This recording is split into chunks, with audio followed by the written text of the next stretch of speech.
ಹರೇ ಶ್ರೀನಿವಾಸ.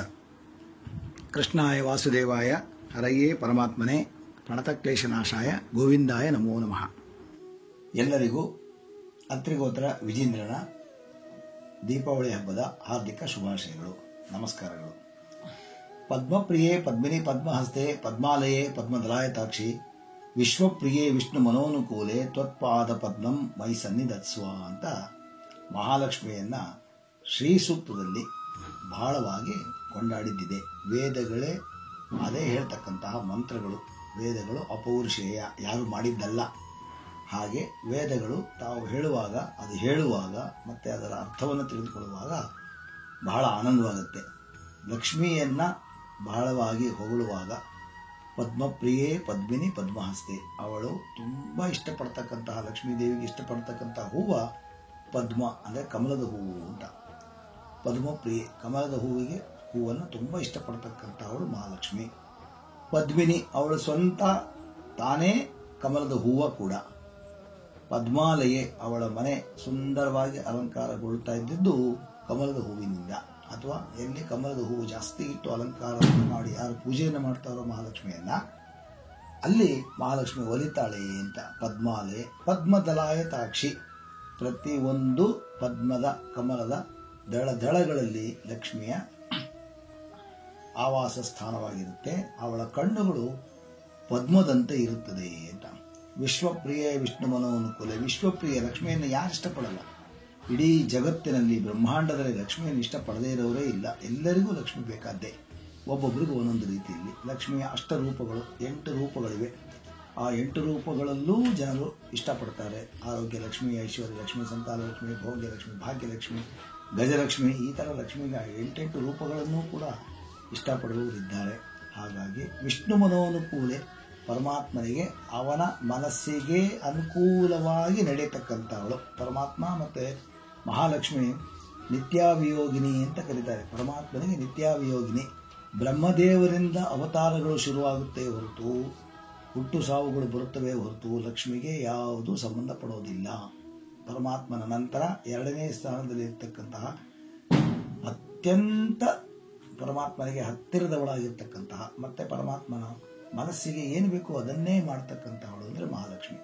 ಹೀಗಾಗಿ ವಿಷ್ಣು ಮನೋನುಕೂಲೆ ತ್ವತ್ಪಾದ ಪದ್ಮಂ, ನಿನ್ನ ಪಾದವೆಂಬ ಕಮಲವನ್ನ ನಮ್ಮ ಮನೆಯಲ್ಲಿ ಮೈಸನ್ನಿಧತ್ಸ್ವ, ನಮ್ಮ ಮನೆಗೆ ತಂದು ನೀನು ಇಲ್ಲಿಗೆ ಬರುವಂಥವಳಾಗು ಅಂತ ದೀಪಾವಳಿ ಹಬ್ಬದ ಶುಭ ಸಂದರ್ಭದಲ್ಲಿ ಅಮಾವಾಸ್ಯೆ ದಿವಸ ಮಹಾಲಕ್ಷ್ಮಿಯನ್ನ ಕೊಂಡಾಡೋದಿದೆ. ಮಹಾಲಕ್ಷ್ಮಿ ಪೂಜೆಯನ್ನು ಎಲ್ಲರೂ ಮಾಡ್ತಾರೆ, ಅಮಾವಾಸ್ಯೆ ದಿವಸ ಮಾಡ್ತಾರೆ. ಇದಕ್ಕೆ ಬಹಳಷ್ಟು ಕಾರಣಗಳಿದೆ. ಆದರೆ ದೀಪಾವಳಿ ಅಮಾವಾಸ್ಯೆ ಅಂದರೆ ಮಹಾಲಕ್ಷ್ಮಿ ಪೂಜೆಗೆ ವಿಶೇಷವಾಗಿರ್ತಕ್ಕಂತಹ ಒಂದು ಅರ್ಥ ಇದೆ. ಇಂತಹ ಮಹಾಲಕ್ಷ್ಮಿ ಪರಮಾತ್ಮ ಎಲ್ಲೆಲ್ಲಿ ಅವತಾರ ಮಾಡಿದಾನೋ ಆ ಎಲ್ಲ ಅವತಾರಗಳಲ್ಲಿಯೂ ಅವನ ಜೊತೆಯಾಗಿ ಇರ್ತಾಳೆ. ಮಹಾಲಕ್ಷ್ಮಿಯ ಪ್ರತಿಯೊಂದು ಅವತಾರದಲ್ಲಿ ಪರಮಾತ್ಮನಿಗೆ ಸಹಾಯಕರಾಗಿ ಇರ್ತಾಳೆ. ಹಾಗಾಗಿ ರಾಮಾವತಾರ, ಕೃಷ್ಣಾವತಾರ ಬರುತ್ತೆ. ಕೃಷ್ಣಾವತಾರದಲ್ಲಿ ಒಂದು ಸಂದರ್ಭ, ಅದು ಇಲ್ಲಿ ನೆನೆಸ್ಕೊಳ್ಬೇಕಾದ್ದು. ಅದರ ಒಂದು ಸಣ್ಣ ಕಥೆಯನ್ನು ತಿಳ್ಕೊಳ್ಳೋಕ್ಕೆ ಪ್ರಯತ್ನ ಮಾಡೋಣ.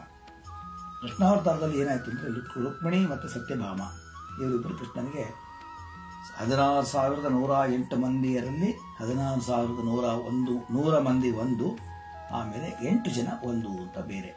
ಹಾಗಾಗಿ ರುಕ್ಮಿಣಿಯನ್ನ ಪರಮಾತ್ಮ ತಾನೇ ಮದುವೆ ಮಂಟಪದಿಂದ ಕರೆದುಕೊಂಡು ಬಂದಿರ್ತಾನೆ, ಅವಳನ್ನು ಅಪಹರಣ ಮಾಡಿಕೊಂಡು ಬಂದಿರ್ತಾನೆ. ಮತ್ತೆ ಸತ್ಯಭಾಮೆಯನ್ನ, ಸತ್ಯಭಾಮೆಯ ತಂದೆ ಅವಳನ್ನು ಕೃಷ್ಣನಿಗೆ ಮಣಿ ಸಹಿತ ಕೊಟ್ಟು ಮದುವೆ ಮಾಡಿರ್ತಾನೆ. ಎಲ್ಲರೂ ಹೇಳೋದು ಕತೆ. ಹಿಂದಿನ ಕಾಲದಲ್ಲಿ ದಾಸರುಗಳು ಈ ಕಥೆಯನ್ನು ಸ್ವಲ್ಪ ಅವರಿಗೆ ಬೇಕಾದಂಗೆ ತಿರ್ಚಿಕೊಂಡು ಹೇಳ್ತಾ ಇದ್ದಿದ್ದು ಏನಂದ್ರೆ, ರುಕ್ಮಿಣಿ ಮತ್ತೆ ಸತ್ಯಭಾಮೆಯರಲ್ಲಿ ಈರ್ಷ್ಯಾದ್ವೇಷಗಳಿದ್ವು. ಇಬ್ಬರು ಹೆಂಡತಿಯರು ಯಾವಾಗಲೂ ಕೃಷ್ಣನ ಕಾಡಿಸ್ತಾ ಇದ್ರು. ಬಹಳ ಪ್ರಿಯಳಾದವಳು ರುಕ್ಮಿಣಿ ಆದರೂ ಕೂಡ ಸತ್ಯಭಾಮೆ ಕೃಷ್ಣನನ್ನು ಬಿಡ್ತಾ ಇರಲಿಲ್ಲ. ರುಕ್ಮಿಣಿಗಿಂತ ಸತ್ಯಭಾಮ ತುಂಬ ಸುಂದರಿ, ಹೀಗೆಲ್ಲ ವರ್ಣಿಸ್ತಾ ಇದ್ರು. ಅವರವ್ರ ಲೆಕ್ಕದಲ್ಲಿ ಇರ್ತಿತ್ತು. ಆದರೆ ಅದೆಲ್ಲ ತಪ್ಪು. ಸತ್ಯಭಾಮ ಸಾಕ್ಷಾತ್ ಲಕ್ಷ್ಮೀ ಸ್ವರೂಪ, ರುಕ್ಮಿಣಿ ಸಾಕ್ಷಾತ್ ಲಕ್ಷ್ಮೀ ಸ್ವರೂಪ. ಡಬಲ್ ಆಕ್ಟಿಂಗ್ ಎಲ್ಲ. ಮತ್ತು ಇನ್ನು 16,108 ಮಂದಿಯೊಳಗೂ 106 ಮಂದಿ ಇವರಿಬ್ಬರು ಬಿಟ್ಟರೆ ಮತ್ತೆ 106 ಮಂದಿಯೊಳಗೂ ಕೂಡ ಲಕ್ಷ್ಮಿಯ ಆವೇಶ ಇತ್ತು. ಅವತಾರ ಮಾಡೋ ಕಾಲಕ್ಕೆ ಪರಮಾತ್ಮ ಹೇಗೆ ತಾನು ಸಾಕ್ಷಾತ್ ನಾರಾಯಣನೇ ಕೃಷ್ಣನಾಗಿದ್ದನೋ ಹಾಗೆ ಮಹಾಲಕ್ಷ್ಮಿ ಪರಮಾತ್ಮನಿಗೆ ಅನುಕೂಲಳಾಗಿ ಪ್ರತಿಯೊಬ್ಬರಲ್ಲೂ ಅವಳು ಆವೇಶಪೂರಿತವಾಗಿ ಪರಮಾತ್ಮನಿಗೆ ಸಹಾಯಕರಾಗಿ ಕೆಲಸವನ್ನು ಮಾಡಿದ್ದುಂಟು. ಹಾಗಾದ ಮೇಲೆ ಈ ಕತೆ ಏನು ಅಂತಂದರೆ, ಒಂದು ಭಕ್ತಿಯ ಪ್ರಧಾನವಾದದ್ದು ಜ್ಞಾನ, ಭಕ್ತಿ, ವೈರಾಗ್ಯ. ಇದನ್ನು ಹಿಂದಿನ ಎಪಿಸೋಡ್ಗಳಲ್ಲಿ ತಿಳ್ಕೊಳ್ಳೋಕ್ಕೆ ಪ್ರಯತ್ನ ಪಟ್ಟಿದ್ದೆವು. ಹಾಗೆ ಜ್ಞಾನ ಇರಬೇಕು, ಅದು ಭಕ್ತಿಯಿಂದ ಪೂರಿತವಾಗಿದ್ದಕ್ಕಂಥ ಜ್ಞಾನ ಯಾರಲ್ಲಿ ಹೆಚ್ಚಾಗಿರುತ್ತೋ ಅವರಿಗೆ ತಂತಾನೇ ವೈರಾಗ್ಯ ಅನ್ನೋದು ಪ್ರಾಪ್ತವಾಗುತ್ತೆ. ಹಾಗಾಗಿ ಜ್ಞಾನ, ಭಕ್ತಿ, ವೈರಾಗ್ಯಾದಿಗಳು ಹೇಗಿರಬೇಕು, ಮತ್ತು ಈ ಜ್ಞಾನಕ್ಕೂ ಭಕ್ತಿಗೂ ಭಕ್ತಿಯ ಉದ್ರೇಕವಾದಾಗ ಹೇಗಾಗ್ಬೋದು, ಭಕ್ತಿಯನ್ನು ಹೇಗೆ ಮಾಡಬೇಕು, ಮತ್ತು ಭಕ್ತಿಯನ್ನು ಮಾಡಬೇಕಾದ್ರೆ ನಾವು ನಮ್ಮತನವನ್ನು ಬಿಟ್ಕೊಡ್ಬೇಕು, ಅಹಂಕಾರಾದಿಗಳು ಇರಬಾರ್ದು ಅನ್ನೋದು ಒಂದು ಸಣ್ಣ ಉದಾಹರಣೆ ಮೂಲಕ ಈ ಕತೆ ಹೊರಡುತ್ತೆ. ಹೇಗೆ ಅಂದರೆ, ನಾರದರು ಸಾಕ್ಷಾತ್ ಶ್ರೀಮನ್ ನಾರಾಯಣನ ಅವತಾರ ಪುರುಷಿಯಾಗಿರ್ತಕ್ಕಂತಹ ಶ್ರೀಕೃಷ್ಣನನ್ನು ಭೇಟಿಯಾಗಲಿಕ್ಕೆ ದ್ವಾರಕೆಗೆ ಬಂದಿರ್ತಾರೆ. ಇದೇ ದೀಪಾವಳಿ ಸಂದರ್ಭ ಇರುತ್ತೆ. ಆಗ ಪರಮಾತ್ಮ ಬಹಳ ಸಂತೋಷದಿಂದ ಅವನು ಬರಮಾಡಿಕೊಂಡು ಅವರಿಗೆ ಎಲ್ಲ ಅರ್ಘ್ಯ ಪಾದ್ಯಾದಿಗಳನ್ನು ಪೂಜೆಯನ್ನು ಮಾಡಿ ಅವರಿಗೆ ತನ್ನ ಮನೆಯಲ್ಲಿ ಉಳಿಸ್ಕೊಳ್ತಾನೆ. ಇಲ್ಲೇ ಇದ್ದು ನಮಗೆ ಒಂದಷ್ಟು ಜ್ಞಾನವನ್ನು ಉಪದೇಶ ಮಾಡಬೇಕು. ನೋಡಿ ಎಷ್ಟು ವಿಚಿತ್ರ, ಪರಮಾತ್ಮ ಸಾಕ್ಷಾತ್ ಜ್ಞಾನ ಸ್ವರೂಪ ಅವನೇ, ವೇದಾದಿಗಳು ಅವನನ್ನು ಹೊಗಳುತ್ತೆ. ಆದರೆ ಬ್ರಾಹ್ಮಣರು ಬಂದಾಗ, ನಾರದಾದಿ ದೇವತೆಗಳು ಬಂದಾಗ ಅವರಿಗೆ ಹೇಗೆ ಸತ್ಕಾರವನ್ನು ಮಾಡಬೇಕು, ಹೇಗೆ ಅವರನ್ನು ಪೂಜೆಯನ್ನು ಮಾಡಿ ಅವರಿಂದ ಜ್ಞಾನವನ್ನು ಪಡೆಯಬೇಕು ಅಂತ ಹೇಳಿ ಲೋಕಕ್ಕೆ ಸಂದೇಶವನ್ನು ಕೊಡುವ ಸಲುವಾಗಿ ಪರಮಾತ್ಮ ಅವರಿಗೆ ಅರ್ಘ್ಯ ಪಾದ್ಯಾದಿಗಳನ್ನು ಪೂಜೆ ಮಾಡಿ ಅವರಿಗೆ ಅದರಿಂದ ಜ್ಞಾನವನ್ನು ಪಡೆದುಕೊಳ್ಳಿಕ್ಕೆ ಪರಮಾತ್ಮ ಕೇಳ್ತಾನೆ. ಅವರು ಅನೇಕ ವಿಚಾರಗಳನ್ನು ಪರಮಾತ್ಮನಿಗೆ ತಿಳಿಸುವಂತವರಾಗ್ತಾರೆ. ಇದು ಲೋಕಕ್ಕೆ ತಿಳಿದುಕೊಳ್ಳಲಿ, ಲೋಕಕ್ಕೆ ಒಂದು ಶಿಕ್ಷಣಾರ್ಥವಾಗಿ ನಡೆತಕ್ಕಂಥ ವಿಚಾರ. ರುಕ್ಮಿಣಿಯಲ್ಲಿ ಬಂದಾಗ ರುಕ್ಮಿಣಿಯ ಮನೆಯಲ್ಲಿಯೂ ಕೂಡ ಅದೇ ಸತ್ಕಾರವಾಗುತ್ತೆ. ಸತ್ಯಭಾಮೆ ಅಂದರೆ ಪರಮಾತ್ಮ ಪ್ರತಿಯೊಬ್ಬರಿಗೂ ಒಂದೊಂದು ಭವನವನ್ನು ಮಾಡಿಸಿದ್ದ. 16,108 ಭವನ. 16,108 ಭವನದಲ್ಲಿಯೂ ಪ್ರತಿಯೊಬ್ಬರ ಜೊತೆಗೂ ಕೃಷ್ಣ ಒಬ್ಬೊಬ್ಬನಾಗಿ ತಾನು ಅವತಾರನಾಗಿದ್ದ. ಇದು ಅವ್ರಿಗೆ ಗೊತ್ತಿತ್ತು, ಎಲ್ಲರಿಗೂ ಕೃಷ್ಣ ನನ್ನವನೇ ಅಂತ ಗೊತ್ತಿತ್ತು. ಇಲ್ಲೂ ಕೃಷ್ಣ ಇರ್ತಿದ್ದ, ಅಲ್ಲೂ ಕೃಷ್ಣ ಇರ್ತಿದ್ದ. ಇದು ಅತ್ಯಂತ ವಿಚಿತ್ರವಾದದ್ದು, ಇಂದಿನ ಕಾಲಕ್ಕೆ ಗೋಚರವಾಗದೇ ಇರ್ತಕ್ಕಂಥ ವಿಚಾರ. ಯಾರ ಮನಸ್ಸಿಗೂ ಇದು ಗೊತ್ತಾಗುವುದಿಲ್ಲ. ಈಗ ಹಾಗ ಅಂದ್ಕೊಂಡಿರ್ತಾರೆ ಹೊರತು ಯಾರಿಗೂ ಇದು ಸಾಕ್ಷಾತ್ಕಾರ ಮಾಡಿಕೊಂಡು ಅಥವಾ ಇದನ್ನು ಮನಸ್ಸಿಗೆ ತಂದುಕೊಳ್ಳೋದು ಬಹಳ ಕಷ್ಟ. ಸತ್ಯಭಾಮೆ ಮನೆಗೆ ಬಂದಾಗ ಅವಳು ನಾರದರಲ್ಲಿ ಒಂದು ಅಳಲನ್ನು ತೋಡ್ಕೊಳ್ತಾರೆ. ಯಾಕೋ ಇತ್ತೀಚೆಗೆ ಕೃಷ್ಣ ಪರಮಾತ್ಮ ನನ್ನಲ್ಲಿ ಅಷ್ಟು ಒಲವು ತೋರಿಸ್ತಾ ಇಲ್ಲ ಮುನಿಗಳೇ, ಅವನು ನನ್ನನ್ನು ಬಿಟ್ಟು ಬೇರೆ ಯಾರನ್ನು ನೋಡಬಾರ್ದು, ಹಾಗೆ ಯಾವುದಾದ್ರೂ ಒಂದು ವ್ರತವಿದ್ರೆ ಹೇಳಿ ಅಂತ. ಇದು ಸಾಮಾನ್ಯವಾಗಿ ಎಲ್ಲ ನಾರಿಯರಲ್ಲಿರ್ತಕ್ಕಂಥ ಒಂದು ಚಿಕ್ಕ ಸಣ್ಣ ಬುದ್ಧಿ. ಏನು ಮಾಡಿದರೂ ಗಂಡ ಅಲ್ಲಿ ಮೊಸರಲ್ಲಿ ಕಲ್ಲನ್ನು ಹುಡುಕ್ತಾನೆ ಅಂತಾನೇ ಹೇಳ್ಕೊಂಡು ತಿರುಗ್ತಾ ಇರ್ತಾರೆ. ತಾವು ಮಾಡಿದ್ದೇ ಸರಿ ಅಂತಿರ್ತಾರೆ. ನನ್ನ ಗಂಡ ಯಾಕೋ ಸರಿ ಇಲ್ಲ ಅಂತಿದ್ದ, ಅವನ ಮೇಲೆ ಯಾವಾಗಲೂ ಕಣ್ಣಿಟ್ಟಿರ್ತಾರೆ. ಅಪನಂಬಿಕೆ ಆದಿಗಳನ್ನು ಇಟ್ಕೊಂಡಿರ್ತಾರೆ. ಹಾಗೆ ಮಾಡ್ಲಿಕ್ಕೆ ಹೋಗಬಾರ್ದು. ಸಂಸಾರ ಅಂದರೆ ನಂಬಿಕೆ ಅನ್ನೋದೇ ಸಂಸಾರ. ಇಬ್ಬರಲ್ಲೂ ಪರಸ್ಪರ ಪ್ರೀತಿ ನಂಬಿಕೆಗಳಿದ್ದಾಗ ಮಾತ್ರ ಸಂಸಾರದ ನೌಕೆ ಸಾರಾಗವಾಗಿ ನಡೀತಾ ಇರುತ್ತೆ. ಯಾರೂ ಯಾರನ್ನು ಅಪನಂಬಿಕೆಯಿಂದ ನೋಡ್ಲಿಕ್ಕೆ ಹೋಗಬಾರ್ದು. ಅದನ್ನೇ ತಿಳಿಸೋ ಸಲುವಾಗಿ ಒಂದು ನಾಟಕವನ್ನು ಇಲ್ಲಿ ಸೃಷ್ಟಿ ಮಾಡಲಾಗುತ್ತೆ. ಏನು ನಾಟಕ ಅಂದರೆ, ಸತ್ಯಭಾಮೆ ನಾರದರನ್ನು ಕೇಳ್ತಾರೆ. ನಾರದರು ಹೇಳ್ತಾರೆ, ಅದಕ್ಕೇನಂತಮ್ಮ, ಒಂದು ಒಳ್ಳೆ ವ್ರತ ಇದೆ, ಆ ವ್ರತವನ್ನು ಮಾಡು, ಮಹಾಲಕ್ಷ್ಮಿಯ ವ್ರತ ಅಂತ. ಆ ವ್ರತವನ್ನು ಮಾಡಿದ ಮೇಲೆ ಗಂಡನನ್ನ ನೀನು ದಾನವಾಗಿ ಕೊಡಬೇಕು. ಅದು ಇಂತಿಷ್ಟು ದಿವಸ ಇದೆ ಆ ವ್ರತ, ಗಂಡನನ್ನು ದಾನವಾಗಿ ಕೊಡೋದು. ಅಲ್ಲ ಸ್ವಾಮಿ, ಗಂಡನನ್ನು ದಾನವಾಗಿ ಕೊಟ್ಟರೆ ಮಿಕ್ಕವರೆಲ್ಲ ಬಿಡ್ತಾರೆ ನನಗೆ, ಅದಕ್ಕೆ ಯಾಕೆ ಕಷ್ಟಪಡ್ತೀಯಾ? ಗಂಡನನ್ನು ದಾನವಾಗಿ ಕೊಟ್ಟದ್ದನ್ನು ವಾಪಸ್ ತಗೊಳ್ಬೋದು ನೀನು, ಅದಕ್ಕೂ ಕೂಡ ಪರಿಹಾರ ಇದೆ. ಏನು ಅಂದರೆ, ಅವನು ತೂಗುವಂತಹ ಅಷ್ಟು ಬಂಗಾರವನ್ನು, ಅಷ್ಟು ಒಡವೆ ವಸ್ತ್ರವನ್ನು, ಐಶ್ವರ್ಯವನ್ನು ಅವನು ತೂಗುವ ಹಾಗೆ ಅಷ್ಟು ತುಲಾಭಾರವನ್ನು ಮಾಡಿ ಅದನ್ನು ಕೊಟ್ಟು ಬಿಟ್ಟರೆ ಬ್ರಾಹ್ಮಣರಿಗೆ, ಅಲ್ಲಿಗೆ ಗಂಡನ ವಾಪಸ್ ಪಡ್ಕೋಬಹುದು, ದತ್ತ ಪರವಶ ಬರುವುದಿಲ್ಲ ಅಂತ ನಾರದರು ಹೇಳಿದಾಗ ಸತ್ಯಭಾಮಿ ಬಹಳ ಸಂತೋಷವಾಗುತ್ತೆ. ಎಷ್ಟೋ ದಿವಸಗಳು, 3 ದಿವಸನೋ 5 ದಿವಸನೋ ಈ ವ್ರತವನ್ನು ಮಾಡ್ತಾಳೆ. ಕೊನೆಗೆ ಉದ್ಯಾಪನ ದಿವಸ ನಾರದರನ್ನೇ ಊಟಕ್ಕೆ ಕರೀತಾಳೆ. ಮತ್ತೆ ಸ್ವಾಮಿ, ನೀವೇ ಹೇಳಿದ್ರೆ ವ್ರತವನ್ನು, ನೀವೇ ಇದಕ್ಕೆ ಉಪಸಂಹಾರವನ್ನು ಮಾಡಿ ಹೋಗಬೇಕು, ಕೃಷ್ಣ ನನ್ನನ್ನೇ ಪ್ರೀತಿಸಬೇಕು, ನನ್ನನ್ನೇ ನೋಡಬೇಕು, ನನ್ನಲ್ಲೇ ಇರಬೇಕು, ಹೀಗಾಗಿ ಅವಳು ಕೇಳ್ಕೊಂಡಿರ್ತಾಳೆ. ಹಾಗೆ ಆಗ್ಲಮ್ಮ ಅಂತ ಹೇಳಿ 5 ದಿನ ಪೂಜೆಯನ್ನು ಮಾಡಿಸಿ ನಾರದ ಮಹರ್ಷಿಗಳು, ಲಕ್ಷ್ಮಿ ತನ್ನ ಪೂಜೆಯನ್ನು ತಾನೇ ಮಾಡಿಕೊಂಡದ್ದಂಗೆ ಇದು ಲಕ್ಷ್ಮೀ ಪೂಜೆಯನ್ನು ಮಾಡ್ತಾಳೆ. ಎಲ್ಲ ಆಯಿತು, ಸರಿ. ಇನ್ನು ಕೃಷ್ಣಾರ್ಪಣ. ಕೃಷ್ಣನನ್ನು ಕರೆಸಿಕೊಂಡು ಬಂದು ಏನೂ ಮಾತಾಡಿಲ್ಲ ಕೃಷ್ಣ. ನೋಡ್ತಾ ಇದ್ದ ಕಪಟ ನಾಟಕ ಸೂತ್ರಧಾರಿ, ಅವನೇ ಎಲ್ಲವನ್ನ ಮಾಡ್ತಕ್ಕಂಥವನು, ಅವನಿಗೆಲ್ಲ ಗೊತ್ತಿತ್ತು. ಹಾಗಾಗಿ ನೋಡ್ತಾ ಇದ್ದ ಕೃಷ್ಣನನ್ನು ನಾರದರ ಕೈಯಲ್ಲಿ ಅವನ ಕೈಯನ್ನು ಇವರ ಕೈಯಲ್ಲಿ ಇಟ್ಟು ಕೃಷ್ಣಾರ್ಪಣ ಅಂತ ಹೇಳಿದ್ಲು. ಪರಮಾತ್ಮನನ್ನು ದಾನವಾಗಿ ಕೊಟ್ಟಳು. ಏನೋ ಪರಮಾತ್ಮನ ದಾನವಾಗಿ ಕೊಟ್ಟ ಮೇಲೆ ನಾರದರು ಬಿಡ್ತಾರಿಯೇ ಬ್ರಾಹ್ಮಣರು? ಹೇಳಿ ಕೇಳಿ ಅವರಂದ್ರು, ನೋಡಮ್ಮ, ದಾನ ಕೊಟ್ಟಾದ್ಮೇಲೆ ಮುಗೀತು, ನಾನು ತಂಬೂರಿ ಕೃಷ್ಣನ್ಗೆ ಹಾಕ್ತೀನಿ, ಕೃಷ್ಣ ಬಾರಪ್ಪ, ಈಗ ನೀನು ದಾಸ ಆದಂಗೆ ನೀನೇ ನನ್ನ ತಂಬೂರಿನ ತಗೋ. ತಂಬೂರಿ ಕೈಗೆ ದಾಸರ ಚಿಟಿಕೆ ಅದು ಅವನ ಕೈ ಕೊಟ್ಟರು. ಅವನ ತಲೆಗೆ ಹೋಮಾಲೆಯನ್ನು ಸುತ್ತಿದ್ರು, ನಾರು ಮಡಿಯನ್ನು ಉಡಿಸಿದ್ರು, ಪರಮಾತ್ಮನಿಗೆ ಅವನ ಒಡವೆ ವಸ್ತ್ರವನ್ನು ತೆಗೆಸಿದ್ರು. ನನ್ನ ಜೊತೆಗೆ ನಡಿ ಹೋಗೋಣ ಗೋಪಾಳಕ್ಕೆ ಅಂತ.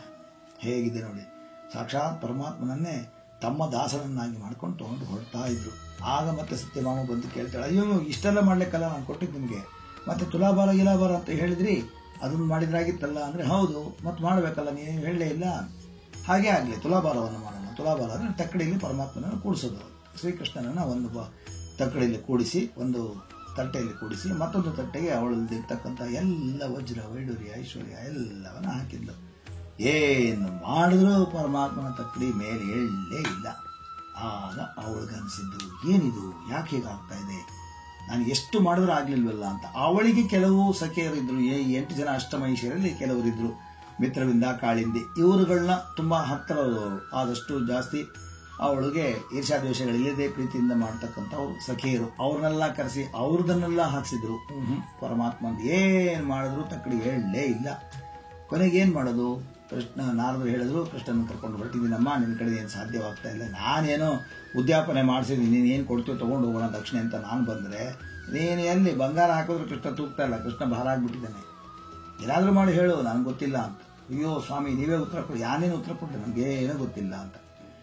ಆಗ ಏನು ಮಾಡಬೇಕು ಅಂತ ತೋಚದೆ ಮಹಾಲಕ್ಷ್ಮಿ ತನ್ನ ಇನ್ನೊಂದು ರೂಪವನ್ನು ಇಲ್ಲಿ ಪ್ರಕಟ ಮಾಡಲಿಕ್ಕೆ ಉದ್ಯುಕ್ತಲಾಗ್ತಾಳೆ. ಭಕ್ತಿ ಹೇಗೆ ಮಾಡಬೇಕು ಅಂತ ಇನ್ನೊಂದು ರೂಪದಲ್ಲಿ ಜನಗಳಿಗೆ ತೋರಿಸ್ಕೊಡ್ತಾಳೆ. ಅಹಂಕಾರದಿಂದ ಭಕ್ತಿಯನ್ನು ಮಾಡತಕ್ಕದ್ದಲ್ಲ, ಪರಮಾತ್ಮನ ಒಲಿಸ್ಕೊಳ್ಳೋಕೆ ಸಾಧ್ಯವಿಲ್ಲ, ಪರಮಾತ್ಮನ ಪ್ರೀತಿಯಿಂದ ಮಾತ್ರ ಗೆಲ್ಲಬಹುದು ಅಂತ ಇನ್ನೊಂದು ರೂಪ, ಲಕ್ಷ್ಮಿಯ ಇನ್ನೊಂದು ರೂಪವೇ. ಸತ್ಯಭಾಮೆ ರುಕ್ಮಿಣಿ ಮನೆಗೆ ಹೋಗ್ತಾಳೆ. ಹೋಗಿ ಅವಳು ರುಕ್ಮಿಣಿಯನ್ನ ಕೇಳ್ತಾಳೆ, ನೋಡು ನಾನು ಇಷ್ಟೆಲ್ಲ ಅಷ್ಟ ಐಶ್ವರ್ಯಗಳನ್ನು ಹಾಕಿದ್ರು ಕೂಡ ಪರಮಾತ್ಮನ ತಕ್ಕಡಿ ಹೇಳ್ತಾ ಇಲ್ಲ, ಕೃಷ್ಣನ ಕರ್ಕೊಂಡು ಹೊರಟು ಬಿಟ್ಟಿದ್ದಾರೆ ಅವರು, ನಾವೆಲ್ಲ ಕೃಷ್ಣನ ಕಳ್ಕೋಬೇಕಾದ ಪರಿಸ್ಥಿತಿ ಬಂದ್ಬಿಟ್ಟಿದೆ, ಬ್ರಾಹ್ಮಣರ ದಕ್ಷಿಣೆ ಕೊಟ್ಬಿಟ್ಟಿದ್ದೀನಿ, ನಾನು ದಾನ ಕೊಟ್ಟುಬಿಟ್ಟಿದ್ದೀನಿ, ಏನು ಮಾಡಲಿ ಅಕ್ಕ, ನೀನೇ ನನಗೆ ಉಳಿಸ್ಕೊಡು ಅಂತ. ಅಕ್ಕ ಅಂದರೆ ಹಿರಿಯಳು ಅಂತ.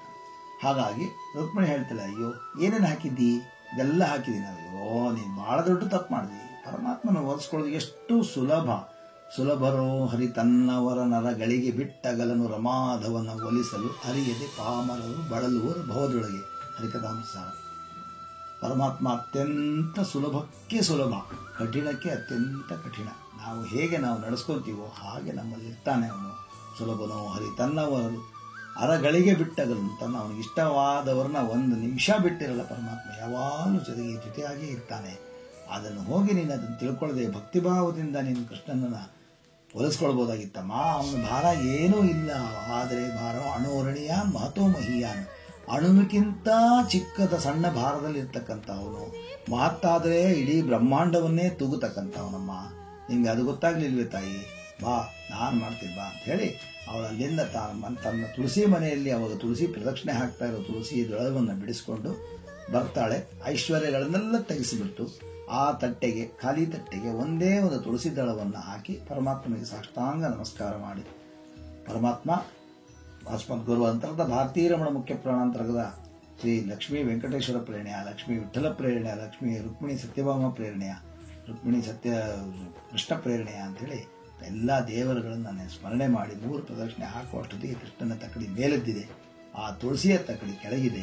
ನಾರದರಿಗೆ ಕೊಡಬೇಕಾದ ಐಶ್ವರ್ಯ ಯಾವುದಿತ್ತು ಅಂದರೆ ಆ ತುಳಸಿ ದಳ, ಅಂದರೆ ಪರಮಾತ್ಮನನ್ನು ತೂಗಿರ್ತಕ್ಕಂಥ ತುಳಸಿಯನ್ನು ನಾರದಿಗೆ ಕೊಟ್ಟಿದ್ದಾರೆ. ನಾರದರು ಅದನ್ನು ತೆಗೆದುಕೊಂಡು ತಮ್ಮ ಜುಟ್ಟಿಗೆ ಸಿಗಿಸಿಕೊಂಡು ಪರಮಾತ್ಮನ ಪ್ರಸಾದ ಅಂಥೇಳಿ ಪರಮಾತ್ಮನಿಗೆ ಸಾಷ್ಟಾಂಗ ನಮಸ್ಕಾರ ಹಾಕಿ ಅವನಲ್ಲಿ ತಪ್ಪು ಕ್ಷಮಾಪಣೆಯನ್ನು ಕೇಳಿಕೊಂಡು ಅಲ್ಲಿಂದ ತಮ್ಮ ಊರಿಗೆ ಹೊರಟು ಬಿಟ್ಟಿದ್ದಾರೆ ದೇಶ ಸಂಚಾರಕ್ಕೆ.